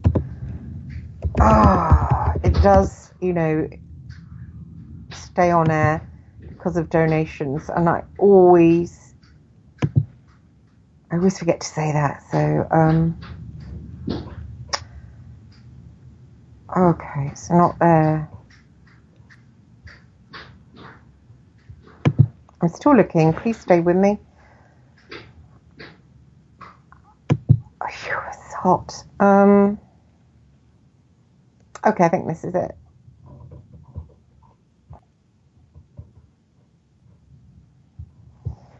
Okay, and I'm going to spend the rest of the show reading this out in honour of those who died. And please just bow your head in prayer and think of them and their relatives who have been visited by evil and need our love. When Jesus saw the multitudes who were following him, he climbed the slopes of a nearby mountain and sat down. Then he called to his disciples. They came and sat down next to him to hear what he was about to say. He began to teach them about the kingdom of God, or as it is also called, the kingdom of heaven. He began his teaching with a series of attitudes of the heart to describe the character, conduct, and influence of those who choose to make the kingdom of God their life and to persevere in obedience and trust. Jesus Christ said kingdom citizens with such attitudes would be blessed. To be blessed is to be happy and the envy of others. To be blessed is to be spiritually prosperous with joy and satisfaction in God's favour, regardless of what circumstances of life may say to the contrary. To be blessed is to experience every day the assurance of a right standing with God and a deep inner peace overflowing with joy and power of faith as children of God. What follows are the words of Jesus Christ, known as a Sermon on the Mount, or the message of the kingdom. Blessed are the poor in spirit, who realize the shortcomings in their character because of their own inability and insufficiency to obey and please God. For theirs is the kingdom of heaven, when they turn to the Father who will give strength and ability in times of need. Blessed are those who mourn for their stubborn character and disobedient actions with the repentance that shows true sorrow, for they shall be comforted by the Holy Spirit and assured they are children of God. Blessed are those whose conduct is meek and gentle, and who, because of their teachable spirit, will remain willing to learn and be corrected when they stray, for they shall inherit the earth and all of God's eternal promises. Blessed are those who hunger and thirst for righteousness of character, and a spiritual health that demonstrates justice and fairness, wisdom and godliness, for they shall be satisfied to know that God is pleased. Blessed are the merciful, full of compassionate conduct, without judgment or condemnation, for they shall see the presence of God evident in their lives at every turn and in every situation. Blessed are the peacemakers whose conduct brings a quieting influence in times of strife and opposition and in situations of conflict, for they shall be recognized as true servants of the Lord and called sons of God. Blessed are those who persevere in their loyalty to the King, especially when they have been persecuted for the sake of remaining true to their right standing with God and without doubt about the righteousness they have been made in Christ. For theirs is the honour that belongs to citizens of the kingdom of God. Blessed are you when men cast insults at you and persecute you with rejection, slander, and say all kinds of evil against you falsely, giving opportunity to the enemies of the kingdom of God to undermine your faith in Jesus and undermine the power of authority you have in his name. Rejoice, be glad, do not let their taunts and accusations get you down, for your reward in heaven will be great. You are not alone when you suffer from me, for so they persecuted the prophets who were before you. They are now with me and have already received their heavenly reward. You are the salt of the earth, so preserve the integrity of your character in order to have a constructive influence on others. But if your character strays from godliness, how will you influence anyone? Your words mean nothing anymore, and your actions do not reflect the Lord whom you say you serve. Your character becomes good for nothing, your name unreliable and untrustworthy, except to be rejected and ridiculed by men. You are the light of the world. Kingdom citizens must have a positive influence on others that is real and visible in every aspect of daily life. As a city set on a hill cannot be hidden, so must the light of God's eternal truth in your life humbly offer honest solutions for the lives of others and bring the light of hope and love into a world trapped in darkness of despair and of fear. Nor do men light a lamp and put it under a peck measure, but on the lampstand, and it gives light to all who are in the house. When your heavenly Father, through his Spirit, freely gives you answers to the mysteries of life, do not keep them for yourself. Share them openly and boldly with those who ask. Let the light of your godly character, your godly contact, your godly influence, and your godly perseverance shine before men in such a way that they may see your obedience to the King of good works, not done in your own strength, but through the power of God's Holy Spirit, in order to bring glory to your Father who is in heaven. Do not think that I came to abolish the law or the prophets. I did not come to abolish, but to fulfill. I am not here to tell you about the law of Moses and the teachings and the prophets are no longer valid. In fact, they are valid. I will teach you to go one step further. I will teach you to make the law. For truly I say to you, until heaven and earth pass away, not the smallest letter or stroke, nor one condition for obedience shall pass away from the law. Every aspect of the law as it pertains to human contact is valid. For I say to you that unless your righteousness surpasses that of the scribes and the Pharisees, you shall not enter the kingdom of God. The way I rule as a righteous and just king in your life is not by strict adherence to outward rules. I fulfill that law by taking obedience a step further through the careful examination of a believer's heart. Man, it goes on a bit. Anyway, you get the gist. Wow, it really does go on. Okay, I want to just close the show by going back to the victims who have just suffered, the relatives, and I would like to pray for them. So I'm just going to go through their names and pray for them and their relatives, and please pray with me that they are looked after in heaven and their relatives are given the love that they need to survive this darkness that's been visited on them. They need our love, so they're not sucked into the darkness that swept over them. Jamie Guttenberg, rest in peace. Martin Duke, rest in peace. Aaron Feiss, rest in peace. Gina Montalto, rest in peace. Nicholas Dwaret, rest in peace. Alyssa El Hadaf, rest in peace. Luke Hoyer, rest in peace. Carmen Shentrap, rest in peace. Meadow Pollock, rest in peace. Joanna Olivier, rest in peace. Elena Petty, rest in peace. Cara Loughran, rest in peace. Chris Hickson, rest in peace. Alex Gatcher, rest in peace. Scott Beagle, rest in peace. Peter Wang, rest in peace. And all the other people that were injured, lying in hospitals, suffering, their relatives. Let's think of them right now.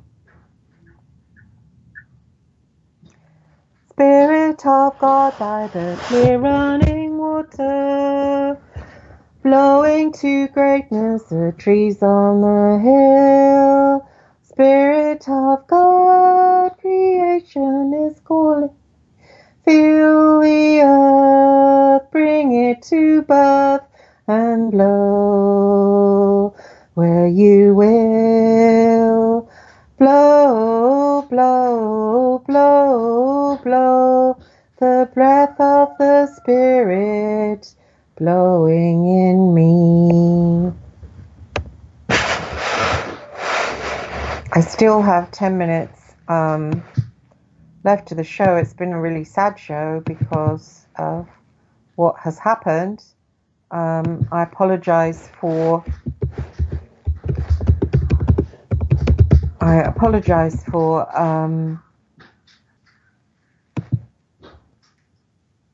not being able to speak that well because I'm getting over flu. So I'm looking for the lyrics of that song that has beautiful lyrics, and I forgot them, and I'm so sorry. I'm trying to find it before the show ends. I think I've looked before for this particular song and haven't found it. Let me see if I can.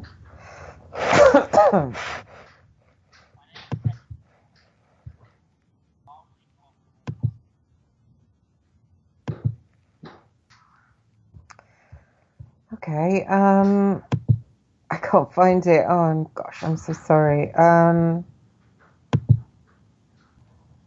Okay, here it is. I do believe here it is. I'll try to sing it again. I have 10 minutes left until the end of the show. And again, my apologies. It's not been the greatest show. My head feels dizzy, woozy. I feel really, really sick. So sorry. Spirit of God in the clear running water, blowing to greatness the trees on the hill. Spirit of God in the finger of morning, fill the earth, bring it to birth and blow where you will. Blow, blow, blow till I be but the breath of the Spirit blowing in me. Down in the meadow the willows are moaning, sheep in the pasture cannot lie still.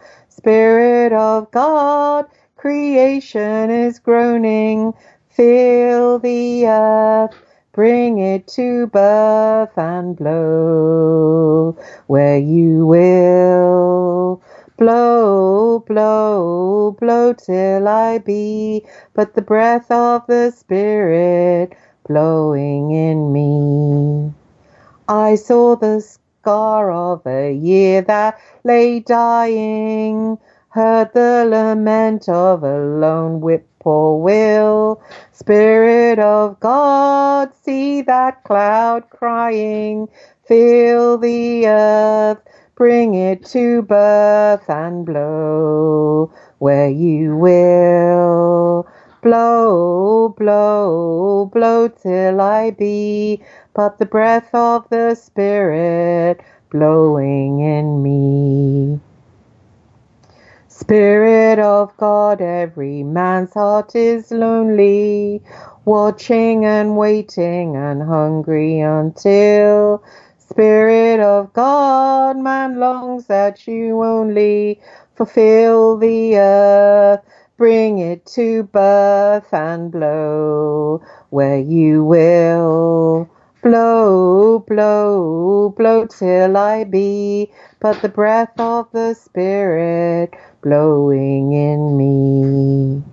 Spirit of God in the clear running water, blowing to greatness the trees on the hill.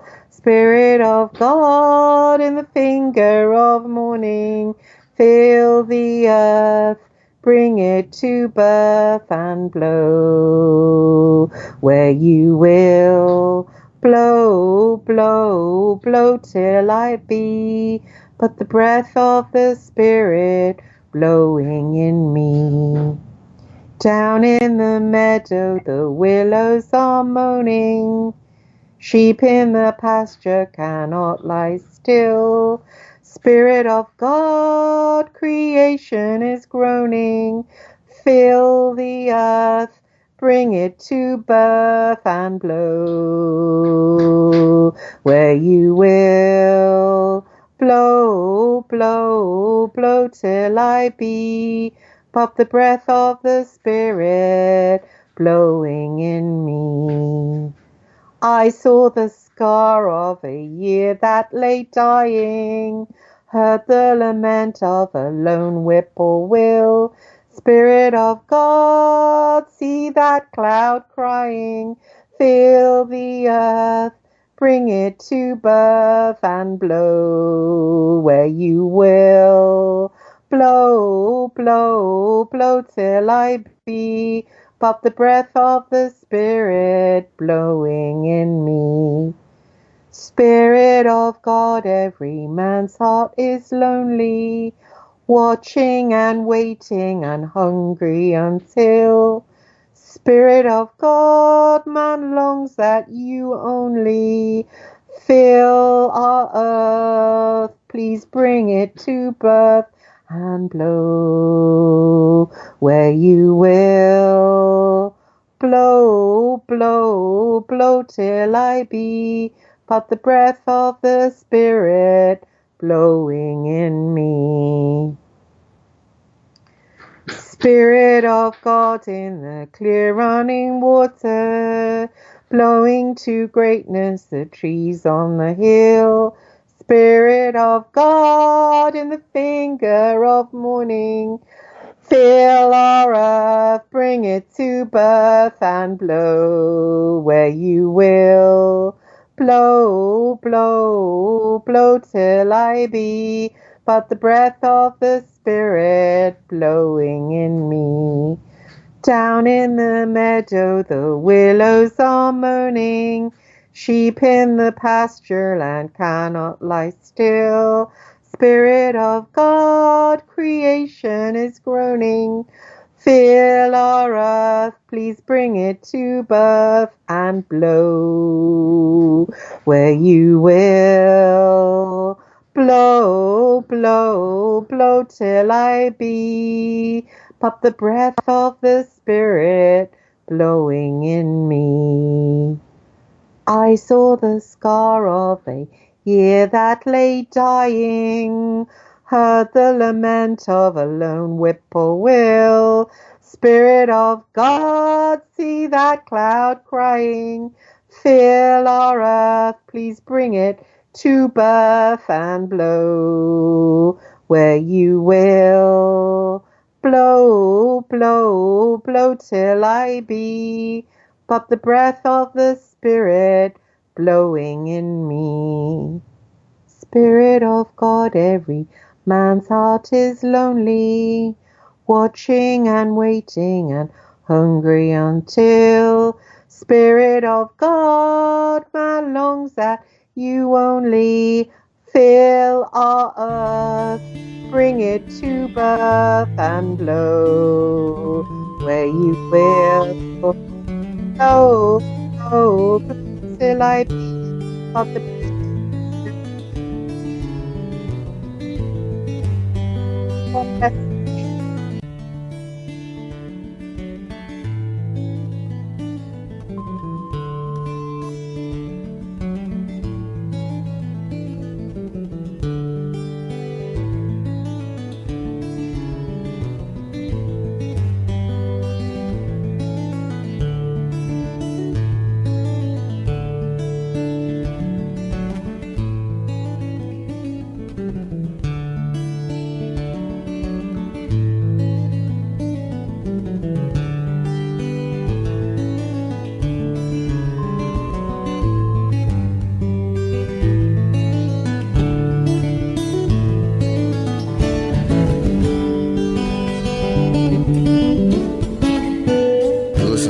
Radio at freedomslips.com, and we'll be right back after this message.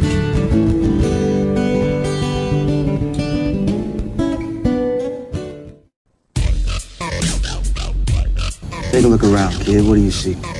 Homes being foreclosed, people working 2-3 jobs just to put food on the table and still drowning in debt. Don't get me wrong. This country was founded on great ideals and principles. They've all been ruined by the banks. Open your eyes to banks that are robbing you. You know who my favorite president was? Who? Thomas Jefferson. Because he saw all of this coming and tried to stop it. He fought the banks. JFK too, and they killed him for it. The banking institution is more dangerous than an army, he said. He also said that every generation needs a revolution, Jimmy. The American dream is just that. Just a dream. War is a continuation of politics, only by other means. Politics is a continuation of economics by other means. This is our bank. This is our war. And this is our plan of attack. Banks have become an essential threat to our democracy. So consider this justice. Thank you for listening to Revolution Radio at freedomslips.com, the #1 listener-supported radio station on the internet. Please help support this station so this battle can continue forward. Revolution Radio!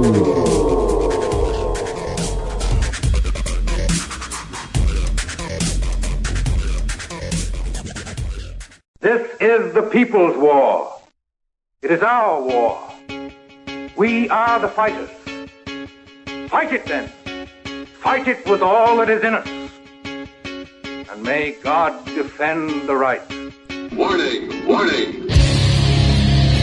We gotta stop them! They're gonna kill us all! See how the trouble you've started? Be they the government, be they industry, be they organized labor, be they anyone, or human beings. Time when the operation of the machine becomes so odious, makes you so sick at heart that you can't take part. You can't even passively take part. And you've got to put your bodies upon the gears and upon the wheels, upon the levers.